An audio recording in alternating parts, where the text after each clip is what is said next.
Hey guys, this is what is IKEA effect. So guys, watch till the end in order for you to have a deeper understanding what is the meaning of this. So I made this table over here so we can dive in deeper.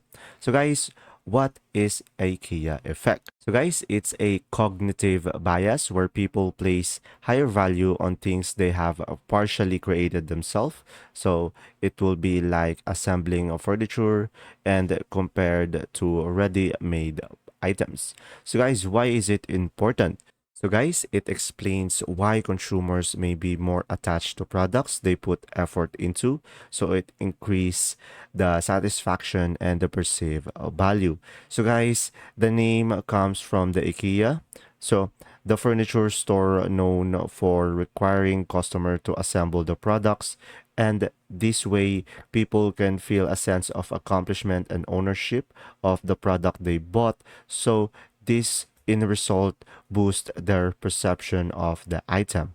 So guys, the IKEA effect is used in marketing as well and product design, where involving customers in creation or customization can increase their attachment and willingness to pay more. And there you go. I hope this video help you understand more and have a deeper understanding between the IKEA effect. And thanks for watching. See ya.